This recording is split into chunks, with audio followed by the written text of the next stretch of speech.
Estamos aqui para a gravação de mais um episódio do podcast Explica Aí, podcast que existe para simplificar esse mundo de investimentos para você. Hoje estou eu aqui, Thiago Diniz, sócio da SVN Investimentos, junto com o Cássio Marcato, também sócio da SVN Investimentos. Fala, Thiago, tudo bem? Fala, pessoal.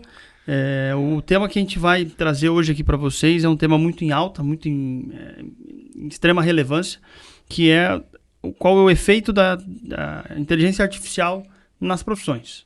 A gente tem o chat GPT agora aí famoso pelo mundo. Será que isso ele traz algum receio nas profissões que possam vir? Ele traz algum receio em alguma profissão já existente? Ou será que ele vai criar novas profissões? Enfim, é uma ferramenta revolucionária que traz um pouco desse medo e traz também, claro, uma grande admiração pela capacidade que chegamos. Mas eu acho que esse é o tema aí que a gente vai trazer hoje. Você traz algum risco nas profissões, inclusive na nossa, né, como assessor de investimentos? Será que o chat ele consegue suprir ali, consegue fazer o mesmo trabalho que um assessor de investimentos faz? Né? Vamos conversar um pouquinho sobre isso. Se você gosta desse conteúdo sobre investimentos, atualidades, não esquece de se inscrever no nosso canal, deixa o seu like. A gente também está disponível nos canais de podcast de áudio, então no Spotify, na Apple Podcasts, Google Podcast, provavelmente no que você ouve a gente deve estar disponível. Então se você prefere ouvir numa viagem de carro enquanto você está se deslocando, também estamos disponíveis por lá. Então bom, para quem ainda não ouviu, para quem por qualquer motivo não sabe o que é o chat GPT, basicamente ele é uma inteligência artificial, né, criado para solucionar a maioria dos problemas que a gente tem. Então qualquer tipo de pergunta praticamente, claro que tem algumas ressalvas, hoje ele vai responder. Então até a gente fez alguns testes, algumas brincadeiras ali para tentar conhecer ele. E basicamente, um exemplo, se a gente colocar aqui para ele criar um roteiro para um vídeo nosso, ele consegue fazer. Ele consegue fazer e ele consegue fazer muita coisa que vai de encontro com respostas mais claras e específicas da solução que você precisa. Então eu preciso da criação de uma linha de código, eu preciso de uma receita, eu preciso saber como é que um cálculo é feito. Ele parece ser uma ferramenta que vai vir muito bem nessa linha. Ele está aprendendo visivelmente com todas as perguntas que vão sendo feitas. A grande pergunta que fica é a questão humana.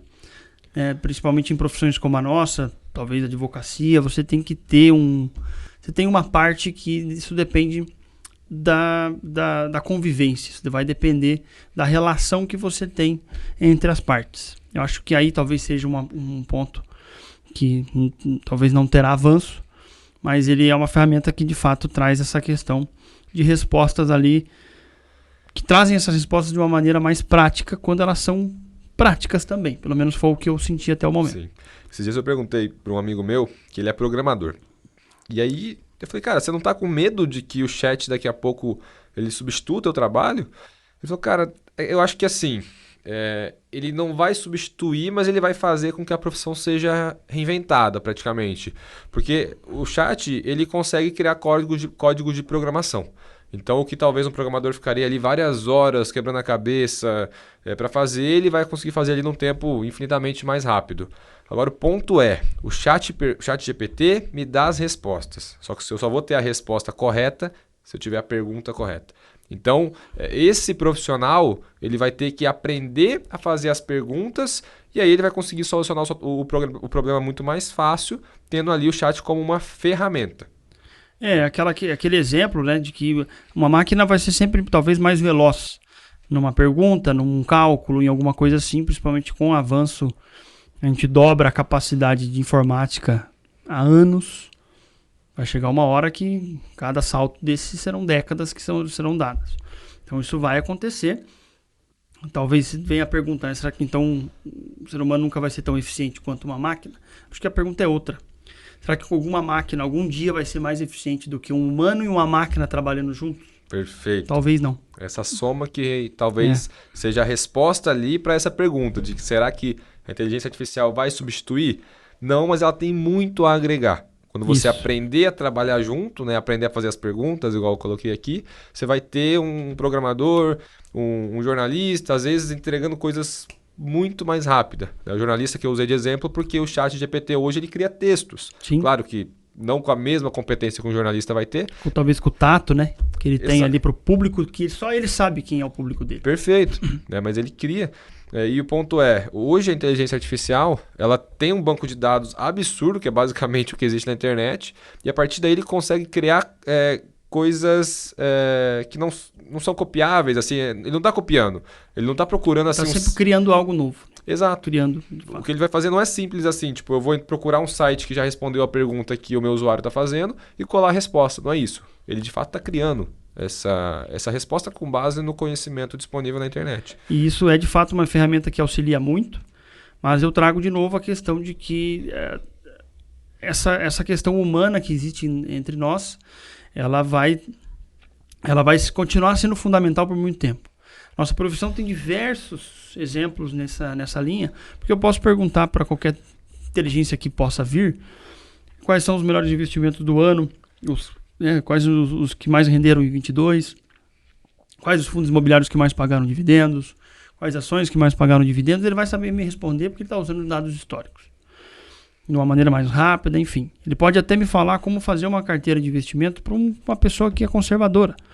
Só que quando você pega na regra da CVM, qualquer outro órgão, perfis de investimento, conservador, moderado, agressivo, arrojado, vai ter vários lá. Todos, você pega um perfil conservador, ele é um padrão. Então você tem um perfil conservador dentro da CVM, por exemplo. As pessoas não são, os investimentos das pessoas não é um padrão.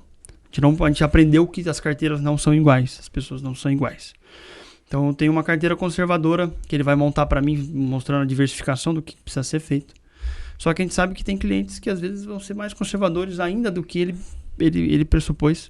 Ou vão ter clientes mais conservadores que vão querer ativos só de longo prazo, porque o objetivo dele é para aposentadoria. E a carteira seria completamente diferente do que o cara que é conservador, que precisa de liquidez no curto prazo. Então eu acho que esse tato humano, entender se o cara vai fazer uma viagem que é o sonho da família dele daqui 6 meses, 4, 3 semanas.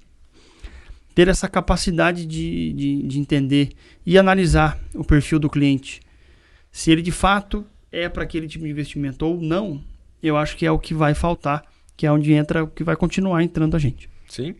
E se a gente parar para pensar no que já existe de produtos de investimentos no mercado, existe uma categoria que lembra bastante uma inteligência artificial como essa. Eles usam algoritmos que são fundos quantitativos, né? Que são fundos onde eles têm um algoritmo que foi criado, foi evoluído ali por bastante tempo, testado, até que você chegue num padrão. E a partir daí, como você consegue fazer estudos de backtest do que aconteceu no passado, entendendo os comportamentos do mercado, o próprio algoritmo ele vai ajustando a carteira de investimentos para você tentar chegar numa solução ideal ali. Isso totalmente técnico, etc. Perfeito. Existe até uma gestora bem grande, bem relevante, que é a Giant. Acho que até a XP tem participação neles, né? Comprou recentemente. E é a maior do Brasil, né? É a maior do Brasil. Que eles têm alguns fundos que trabalham assim. Fundos muito bons. Fundos que têm resultados muito bons. Resultados classificados até como 5 estrelas pela Morningstar, que é a principal agência classificadora de qualidade de fundos. Qual que é o ponto? E por que eu não acho que a nossa profissão, por exemplo, vai ser tão fácil de ser substituída? Eu sou conservador. Eu sou brasileiro. Então, já de essência, eu não tenho educação financeira na escola. Eu nunca aprendi praticamente muita coisa sobre investimentos. Eu gastei 30 anos da minha vida estudando, aprendendo a ganhar dinheiro e gastei 10 minutos para aprender a cuidar do dinheiro. Nunca entrei num banco e esse banco me ofereceu para eu comprar ações desse mesmo banco. Então, ninguém nunca falou disso comigo. Exato. E como é que eu vou saber se esse investimento... Como é que eu vou ter conforto de investir nesse investimento, sendo que eu vou lá, invisto agora, e mês que vem ele cai 2%, e aí eu estou em pânico, já vou tirar meu investimento, volto para a poupança que eu sei que eu estou seguro. Então, o ponto de, primeiro, eu entender o investimento, ele não é tão simples assim, o chat talvez me explicar como um assessor consegue usar vários exemplos ali para me explicar como está funcionando e me deixar confortável com isso. Um fundo quantitativo, né? Exato. A questão do... Eu usei o exemplo do fundo quantitativo, mas talvez qualquer exemplo, um investimento mais arrojado, onde tenha oscilação. Eu aí talvez uma coisa mais particular, mas eu defendo muito que investimento é 10% conhecimento técnico e 90% psicológico. Eu acho que é uma proporção absurdamente mais importante o meu psicológico do que o conhecimento técnico. Uma prova disso? Vê o pessoal, por exemplo, que opera day trade, né, que é uma das formas mais arriscadas de investimento que existem. Saiu até um estudo na Infomoney um bom tempo atrás que 1% deles tem estratégias vencedoras no longo prazo. Sim. E eles, às vezes, largam a profissão que eles tinham para ficar estudando. Eles não têm conhecimento técnico? Tem conhecimento técnico pra caramba. O cara ficou ali um bom tempo estudando, viu cursos, gastou rios de dinheiro para aprender com formação, às vezes pagou os melhores relatórios que existem. Só que às vezes o psicológico dele não vai deixar ele conseguir ter uma estratégia vencedora. Então acho que esse é um fator, e aí até lembrando da nossa atuação durante a pandemia, né, foi um mês que assim... Os psicólogos. Foi um mês que veio ali a notícia de que de fato estávamos em pandemia no mundo, vários dos investimentos que têm perfil mais moderado, mais de longo prazo, caíram. 5, 10, 15, 20%, teve fundo que chegou a cair 50%, aí depende do grau de risco que esse investidor tomou, beleza. Sim. Agora, como é que o chat vai ligar para o meu cliente e falar, aconteceu isso, isso e isso, a gente viu um histórico de outras pandemias, mas de outras crises, comportamento em crise é assim, fica tranquilo. Então assim, eu sinceramente foi um mês que eu virei psicólogo, não era mais assessor de investimentos. Eu ligava para o meu cliente para tentar ouvir ali as queixas, as dores dele, até porque as dores não eram só investimentos, né? Era uma época muito complicada para todo mundo. Foi global, né? Exato. Todo mundo sentiu de alguma maneira. Sim, na própria empresa. A empresa fechada, tive que demitir gente. Eu, às vezes, fui demitido, dependendo da profissão da pessoa. Sim. Então, assim, foi um momento que a gente teve que ligar para ser o ombro, para ser psicólogo, para conversar. Eu, sinceramente, tive uma cliente que eu não consegui fazer com que ela tomasse decisão de vender, que ela preferiu vender as ações em queda. Eu tive um só também. Ela falou para mim, Thiago, eu não estou dormindo. Eu falei, não, então vamos dormir. A gente vende em prejuízo. Eu, sinceramente, acredito que isso vai voltar, até porque...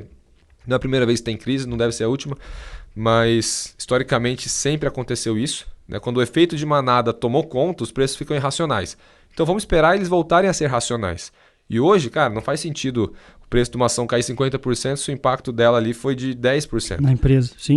Então era mais essa reflexão que a gente trazia para os clientes, uma questão um pouco mais humana, que é difícil um robô conseguir fazer. É a parte mais difícil, é o que você falou, é a parte na hora que o psicológico mais afeta, né? A gente até teve recentemente um episódio sobre o Tesouro Direto que a gente conversou. Vou deixar o link em algum lugar aí do card. Você, no momento mais difícil que você tem que fazer um investimento.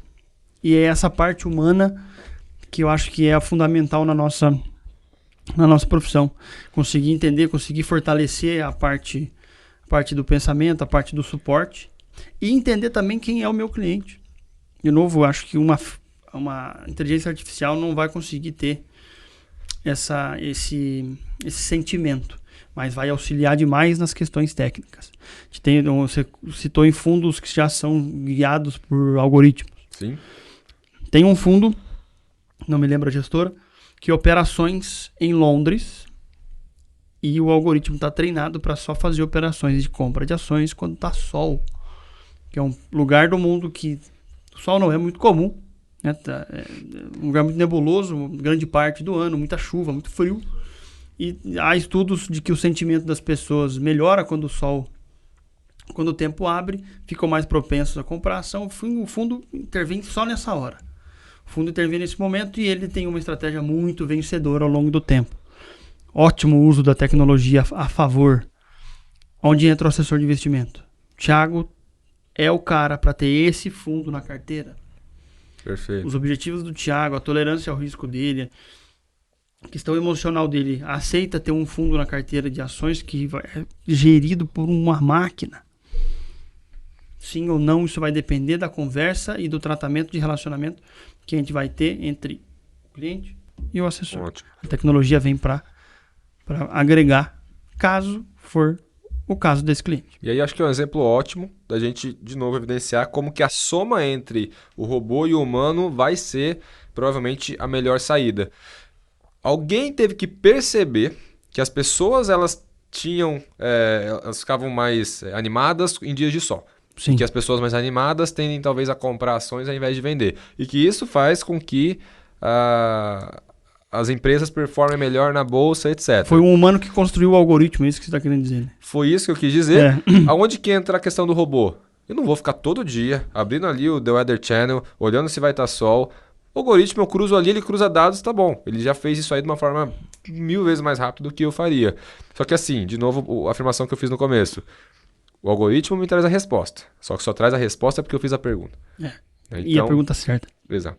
Então assim, até já indo para o nosso final desse vídeo, não só a nossa profissão, claro que é uma coisa muito nova, vai ainda ter muita evolução, a gente está em fase beta de muitos... Isso aí já não para mais, é uma questão...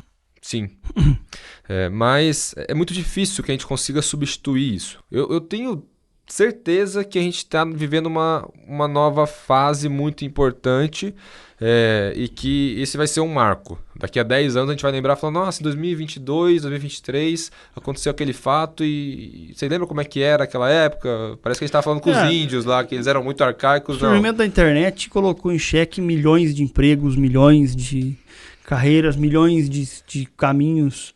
Será que os rádios vão morrer? Será que... Enfim, houve naquela época um efeito assim de que a internet ia mudar tudo seria diferente, que todos os empregos acabariam. Estamos aí até hoje, usando ela a favor. Então eu acho que é um caminho bem parecido com as tecnologias que virão. É isso. Ficar parado, lógico que não é a melhor alternativa. Então eu não posso só ser contra, falar mal do chat, da inteligência artificial em tudo. Qualquer uma, né? Exato. Eu tenho que entender o impacto que isso talvez vai trazer na minha profissão e entender como que eu posso trazer isso para o meu favor. Então, o exemplo de novo que eu dei do programador, perfeito. Ele vai ter que aprender como funciona o chat para ele aprender a fazer as perguntas corretas. E talvez se ele faz isso agora, enquanto está todo mundo falando mal do chat que vai tirar muitos empregos, daí em 2, 3 meses ele pode dar um salto na carreira dele absurdo. E vai ser um dos poucos caras que vai saber fazer as perguntas corretas. Então, assim, é muito do ponto de vista. Eu acho que é uma coisa que cada vez mais vai estar presente. Se não me engano, o navegador da Microsoft, acho que é o Bing, que é o equivalente ao Google, já implementou isso. Então, hoje você vai fazer ali uma busca, você tem a opção de ter a resposta pelo chat ou pela forma tradicional. E isso vai trazer muitas novidades, novas formas das empresas trabalharem, acho que em boa parte das profissões. Concordo plenamente. Acho que esse é o caminho. E vamos aprendendo junto, vamos se adaptando junto. Sempre à disposição aí, principalmente do nosso cliente, para usar tudo que o mundo tiver de novo aí, para melhorar o nosso trabalho. E vamos acompanhar essa história enquanto ela está acontecendo. Sim. Pessoal, então, agradeço você por ter ficado até aqui nesse episódio. Se é um tipo de assunto que você gosta, não esquece de deixar seu like, se inscreve no nosso canal. Lembrando que a gente está disponível no YouTube, Apple Podcasts, Spotify. Provavelmente, se você ouve podcast no que você gosta, a gente vai estar disponível. O canal explica aí. E agradeço você, mais uma vez, por estar acompanhando a gente e estar por aqui. Espero você no próximo episódio. Valeu, pessoal!